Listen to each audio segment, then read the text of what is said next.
Hi Pisces, this is Pisces Hub. Welcome to my channel. So for today's video, gagawa tayo ng weekly reading for Pisces para sa araw na ito. Okay, so alamin natin kung ano yung mga posibleng mangyari for Pisces sa linggong ito from August 12 to August 18, 2024. Okay, gamitan natin itong the tarot card and maybe mamaya kuha tayo ng ibang oracle cards for additional information po for this week, okay? So, reminder lang po na ito ay general reading, so pwede pong mag-resonate sa iyo, pwede pong hindi, okay? Huwag pong ipilit pag hindi po resonate, okay? And, welcome po ang lahat ng gender, babae, lalaki, LGBT, ay pwede po sa lahat, ma-feminine or masculine man, ay pwede po sa lahat ng gender, okay? So, ano po yung mga posibleng mangyari for Pisces sa linggong ito from August 12 to August 18, 2024. Okay, so there's a Queen of Swords. Oh, you're getting your boundaries up. Yun narinig ko unang-unang pagkakita ko nito, Pisces, okay? Kumbaga, meron kang ginawang decision na pinanindigan mo talaga. Okay, meron kang bagay na kumbaga binigyan mo ng diin, binigyan mo ng solidong kumbaga action. Okay, so there's a decision making, Pisces. O pwedeng alam mo na kung ano yung deserve mo, alam mo kung ano yung gusto mo, and yun dapat mangyari. Okay, naririnig ko yung word na you don't settle for less. Pwede po to sa lahat. Mapapag-ibig, trabaho, connection, okay? Kung ano man ito. So, ano? Yun nga, parang binigyan mo ng isang salita. Naririnig ko yung isang salita. Pasensya na. Naririnig ko yung isang salita, Pisces, na kumbaga meron kang pinagsabihan na tao or ginawa na isang tao, or bakit ko sinasabing isang tao, or sitwasyon na posibleng merong connection sa malayong lugar. Pwedeng itong taong tong dinidil mo, na binigyan mo ng, alam mo yun, isang salita, kumbaga, yung naririnig ko yung word na firm. Okay, kumbaga solido yung pagkasabi mo dun, and you are in control, Pisces. You are in control. You can control your emotion, you can control the situation, you can control the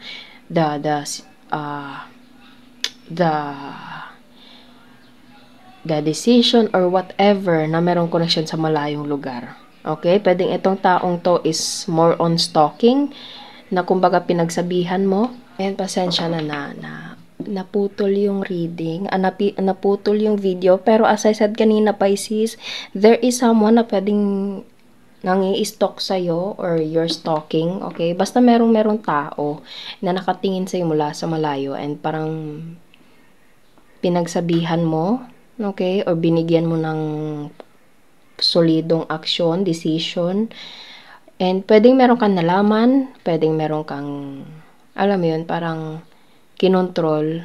Okay, so it's all about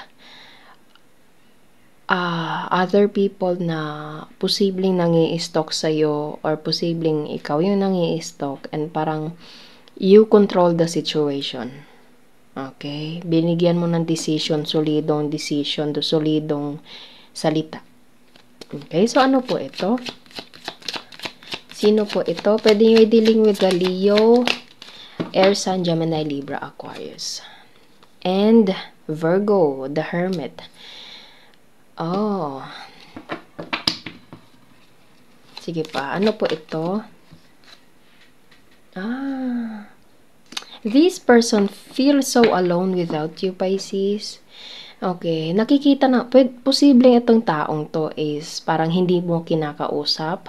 You walk away to this person, okay, or this person walked away from you. Kasi meron tayo ditong 5 of Pentacles. And this person right here is kumbaga naliwanagan because nakapag-decision ka na, Pisces, na nabigyan mo na ng kumbaga konkretong decision, salita, action. Na kumbaga hindi na to joke, hindi na to basta-bastang, alam mo yun, parang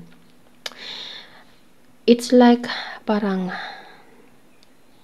hindi na to biro na, kumbaga seryoso ka na. Okay, seryoso ka na, hindi ka na nagbibiro, hindi ka na, alam mo yun, yung parang kagaya ng dati. Okay, and this person intimidated by you. Okay, and naliwanagan siya, naliwanagan ka because of what's happening, and hindi niya to nagugustuhan. This person feels so alone. Kasi the hermit kasi is more on self-isolation, loneliness, pwede pong ganon, soul searching, and nasundan siya ng 5 of Pentacles, which is alone, pityness, okay? Kumbaga, andun yung parang ramdam ng taong to yung pag-iisa. Okay? Dahil sa decision na ginawa mo, Pisces. And this person may have possibility na tinitingnan niya yung account mo, ini-stalk ka niya, sinabi ko kanina, okay? But you control the situation. You control this situation over this person, Pisces. Okay? Or pwedeng vice versa po, ikaw po yung nangi-stalk, and etong taong to is parang siya yung nakapag-desisyon na. Okay? So, pwedeng you're dealing with an Air sign, Gemini, Libra, Aquarius, Virgo, Earth sign, Taurus, Virgo, Capricorn, and Leo po. Okay, so ano pa? Ano pa po itong message niyo po for Pisces? Yeah, yun nga, sinabi ko kanina, you have decided, Pisces. And there's something na clarity for this situation na nangyayari ngayon. Okay, kasi etong Ace of Swords is like a decision making, which is ito yung hawak ng ating Queen of Swords na nandito. Okay, and ikaw yung may hawak sa sitwasyon, Pisces. You are the something na kumukontrol sa sitwasyon na ito. Kumbaga, kung dati feeling mo parang ganito yung nararamdaman mo, tapos nakapag-desisyon ka na, pwedeng you cut this person's out of your life, okay? Kumbaga, meron kang ginawa, pwedeng tinalikuran mo tong taong to, and kumbaga, hindi na to kagaya ng dati. Pwedeng dati parang konting oras, araw lang, tas balik agad. Pero ngayon parang feel ko parang seryosohan na to. Alam mo yun? And this person feels so lonely, okay? And there's something na clarity na realize ng taong to kung ano yung nangyayari. Okay? And then nakikita niyo sa Virgo sa the Hermit na nandito, there's something na light na tinitingnan niya, and this person feels so dark in his or her situation right now. Okay, pero yun nga, kahit madilim, meron siyang clarity na parang naririnig ko yung word na regret.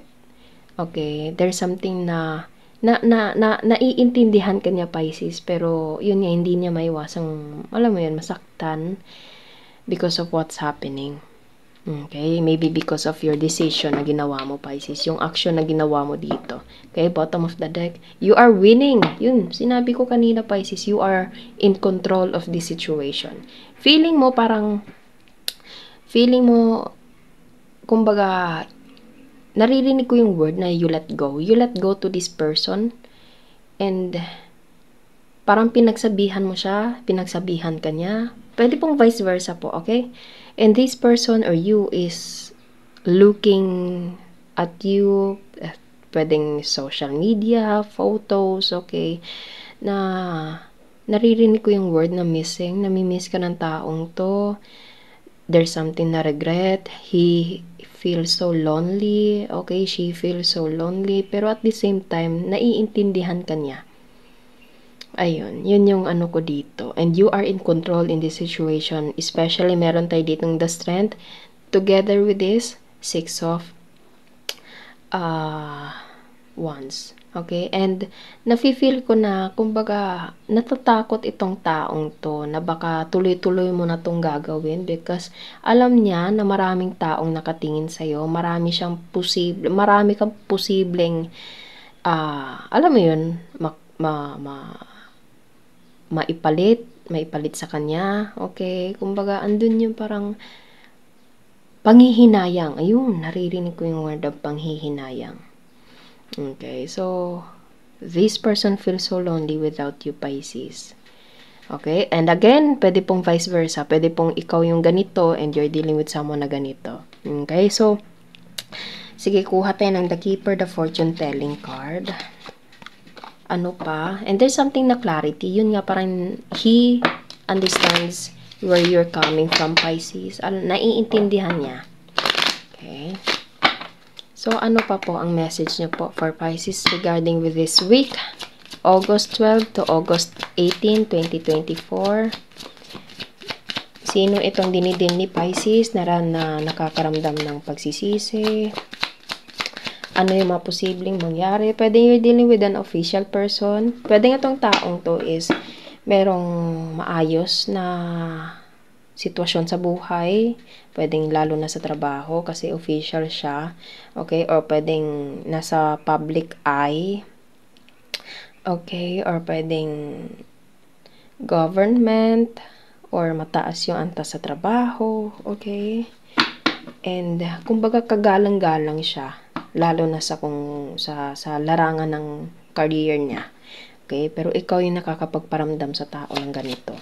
So, ano pa po? Ano pa po yung message?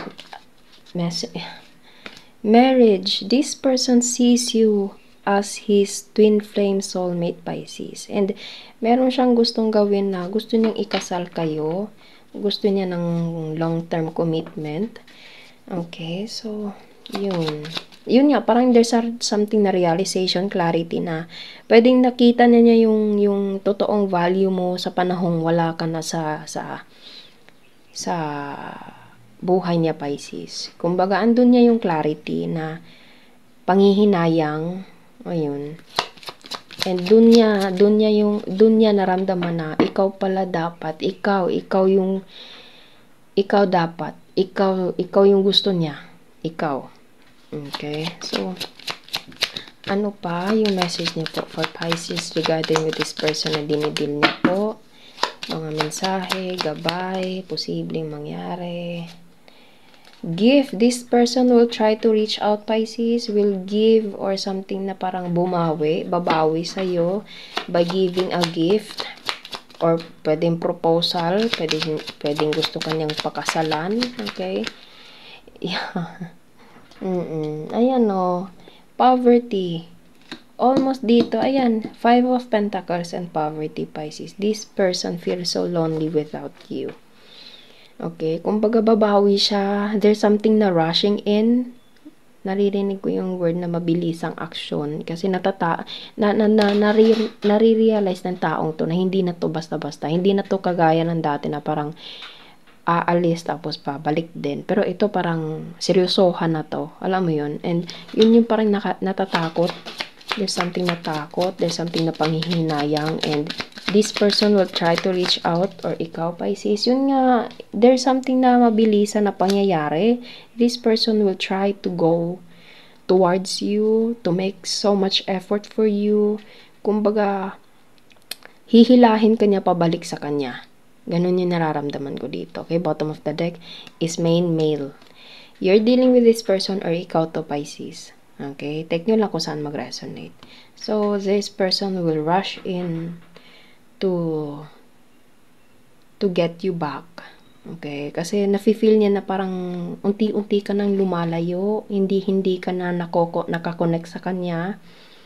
Okay, pwedeng pinagsabihan mo, binigyan mo ng, alam mo yun, solidong action, decision, sinabi mo sa kanya, and yun, parang unti-unti na niyang nare-realize, and obviously, this person feels so lonely, feels so sad.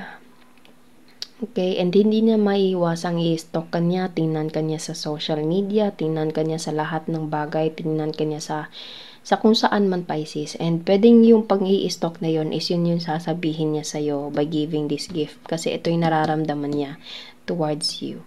Although, naiintindihan niya kung saan ka nang gagaling. Okay? Yun nga, parang there's something na babawiin ka niya.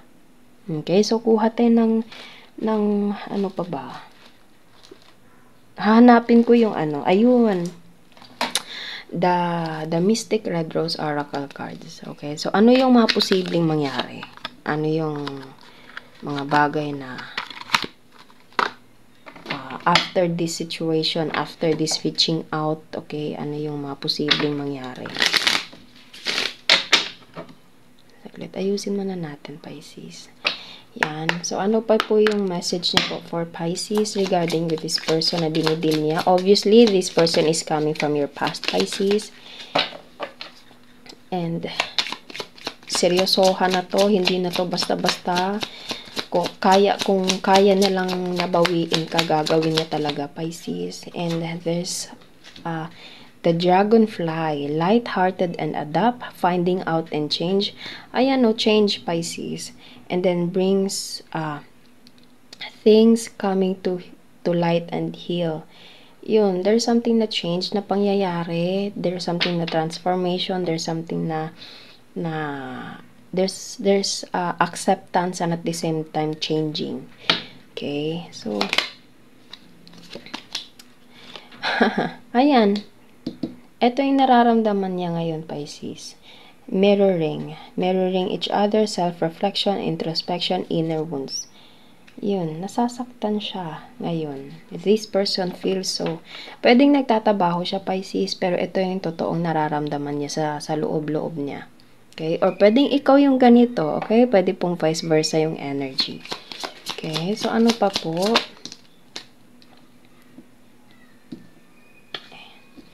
Paradise, happiness and joy, playfulness, enjoying each other, honeymoon phase. Yes, this person feels so, ba't naririnig ko yung happy? Na masaya siya nung kasama kanya, Pisces. Namimiss niya yung playfulness ng dalawa, namimiss niya yung kulitan nyo, yung kasiyahan, yung alam mo yun, yung masaya lang kayo, Pisces. Pero, obviously, there's a big reason kung bakit ito nangyayari, and that this person will try to change, and kumbaga yun nga yung sinabi ko kanina, Pisces, but deep inside ito yung nararamdaman ng taong to, nararamdaman na niya unti-unti, and namimiss ka ng taong to, Pisces. Namimiss niya yung nangyari dati, namimiss niya yung kulitan niyo, namimiss niya yung usap niyo, namimiss niya yung kung ano yung dating kayo. Okay, so ano pa po yung message niyo po for Pisces ha? Ay, hala na. Wait, nahulog. Saglit lang. Ayun, there's a phoenix. New face and rekindle. Yes, this person will try to reach out to you, Pisces, and babawiin ka niya. Okay, renew and growth. Change mind. Again, meron na naman tayo ditong change. Okay, and rise from ashes. This person will do everything. Mabawi ka lang, Pisces. Bottom of the deck is mask. Hiding true feelings, pretending, and delude, gaslight, and personify. So, parang etong taong to, ginagaslight na yung sitwasyon, ikaw, or mismo yung sarili niya na parang hindi yun, babalik yun. Parang ganun. Hindi niya kayang wala ako, hindi. Parang ganun. Pero, yun nga, sinabi ko kanina, unti-unti na niyang nare-realize. Pwedeng nakikita niya na parang, hala, seryosohan na to. Hala, parang, hindi, ang tagal na, parang ganun. So, unti-unti na niyang nakikita, nare-realize na seryoso na yung decision na ginawa mo. Okay, and ayun, andun yung takot kasi this person finds you so attractive to the point na posibleng marami kang connection, madali mo siyang palitan. Andun yung naririnig ko yung ganon, okay? And natatakot na namimiss, panghihinayang, sinabi ko kanina, pero at the same time naiintindihan kanya, Pisces, okay? And this person will try everything to have a rekindle situation with you. Sasabihin niya na magbabago na siya, namimiss niya yung kung ano yung dati, yung kasiyahan yung dalawa, gusto niyang maibalik yung paradise na nandito. Deep inside, ito yung nararamdaman niya sa inyong dalawa, sa sitwasyon niyo po ngayon, okay? So, sige, kuha tayo ng mga initials, random words, kung sino or ano po yung mga posibleng konektado for Pisces sa linggong ito. So, August 12 to August 18, 2024. So, pwedeng ito yung merong connection sa kamag-anak, Ayan, merong abroad. Somewhere from malayo sa'yo, Pisces. Kakilala mo lang sa malayo. Pwedeng kamag-anak mo din to. Pwede din. Okay, letter Y. Letter H. Airplane. Ayan, Pisces. Nasa malayong lugar talaga to. Ibang bansa to for sure. Younger. There's something na travel. Ayan, no? Change, travel. So, this person will try to travel. Kasal. Marriage. Kasal. Okay, so there's something na mayaman. Masipag. Meron tayo ditong dagat. Lover. Pwede ding, yun, kasintahan mo to. Pwedeng X. Pwede siyang W. Pwede din po siyang M. Pero sige, W natin yan. Car. Letter C. U. N. Okay. Ano to? Magulang. Offer. Moreno, morena. Short hair. And pangarap. Okay? So, posibleng nandito. Posible din pong wala. It's okay lang po. Okay? So, yun po ang ating reading for Pisces sa linggong ito from August 12 to August 18, 2024. Naway nagustuhan niyo po. Huwag niyo po sana kalimutan na mag-like at mag-subscribe po sa ating channel and click the bell button, Pisces, para ma-notify po kayo sa next videos na i-upload natin. Okay? So, thank you, Pisces, and God bless!